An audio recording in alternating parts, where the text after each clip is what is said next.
භික්ෂුන් වහන්සේලාට දේශනා කරනවා මහණෙනි හැම වෙලාවෙම තමන් වළඳන දන් වේල ගැන කල්පනා කරන්න කියලා.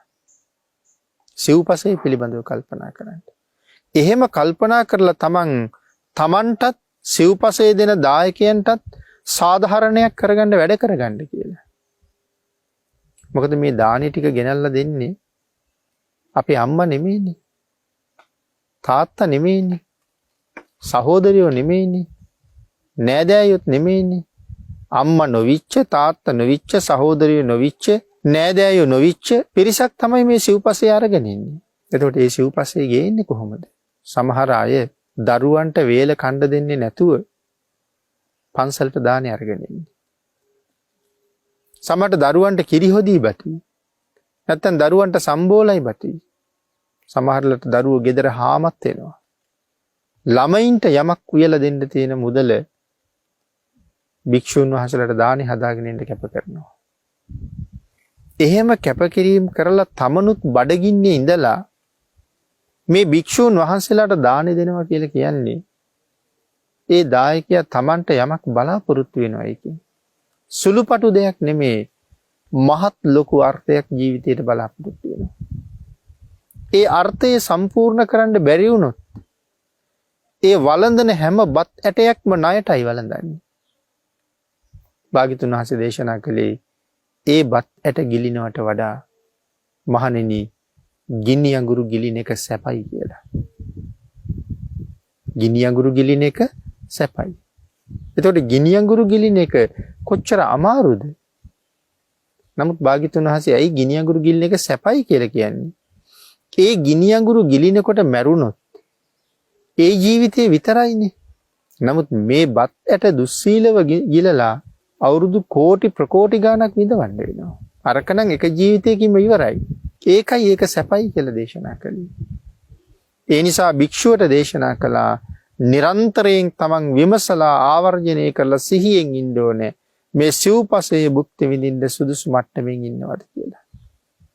මේ ශාසනයේ වීරිය වඩපු උත්තමයන්ගේ කතා දක්වලා කියන මෙන්න මේ වීරයවන්ත චරිත අධ්‍යයනය කරන්න කියලා. විශේෂයෙන් සඳහන් කරන මහා මිත්‍යයන් වහන්සේගේ චරිතය. සමහරලාට අපේ අය අහලා ඇති. මහා මිත්‍ය තෙරුන් වහන්සේ උඩ ලෙනක වැඩ ඉන්නවා. ඒ ලෙනට පල්ලෙහා තියෙන දුප්පත් ගෙදරක්. ඒ දුප්පත් ගෙදර අම්මා මහා මිත්‍ය තෙරුන් වහන්සේට සලකන්නේ තමන්ගේම පුතෙකුට වගේ. එක දවසක් මහා මිත්‍යයන් වහන්සේ සිවුරු පොරවලා පාත්‍රයත් කරේ දාගෙන පිණ්ඩපාතේ වඩින්න ලෑස්ති වෙනවා. අර ගෙදරට තමයි පිණ්ඩපාතේට වඩින්නේ. එතකොට අර අම්මා තමන්ගේ එක දුවයි ඉන්නේ, දුවට කතා කරලා කතාවක් කියනවා. දුවේ මම යනවා හේනට. නැත්තම් කොහේ හරි අය ගෙදරින් බැහැර යනවා. දුවේ දවල්ට උඹේ සහෝදරයන් වහන්සේ පිණ්ඩපාතේ වඩිනවා. අහවල් තැන තියෙනවා හාල්, අහවල් තැන තියෙනවා ගිතෙල්, අහවල් තැන තියෙනවා හකුරු, අහවල් තැන පැණි තියෙනවා. මේ සියලු දේවල් අරගෙන ඊතා ප්‍රණීත කිරිබතක් හදලා උන්වහන්සේට පූජා කරලා ඉතුරු ටික උඹ අනුභව කරපන්. එතකොට ඇය අහනවා අම්මා මොකවත් කෑවද? මම හීල්බත් ටිකක් තිබිලා දුවේ කෑවා. අම්මා දවල්ට මොනවද කන්නේ?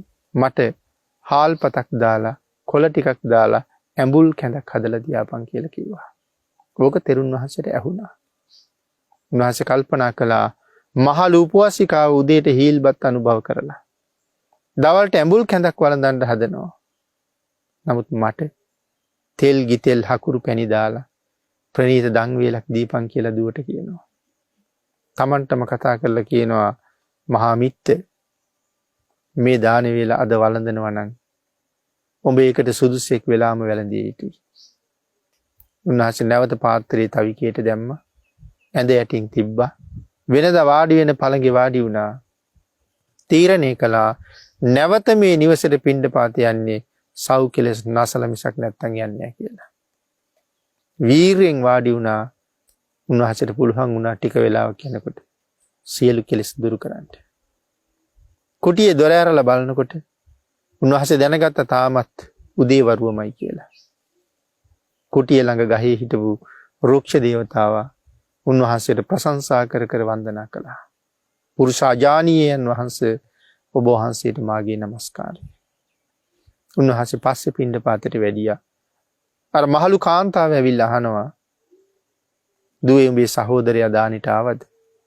එහෙමයි අම්මේ. හැබැයි මගේ ස්වාමින් වහන්සේගේ මූණ වෙනදට වඩා අද හරි එළියයි. ඒ ඇස් දෙක වෙනදට වඩා අද හරි දීප්තිමත්.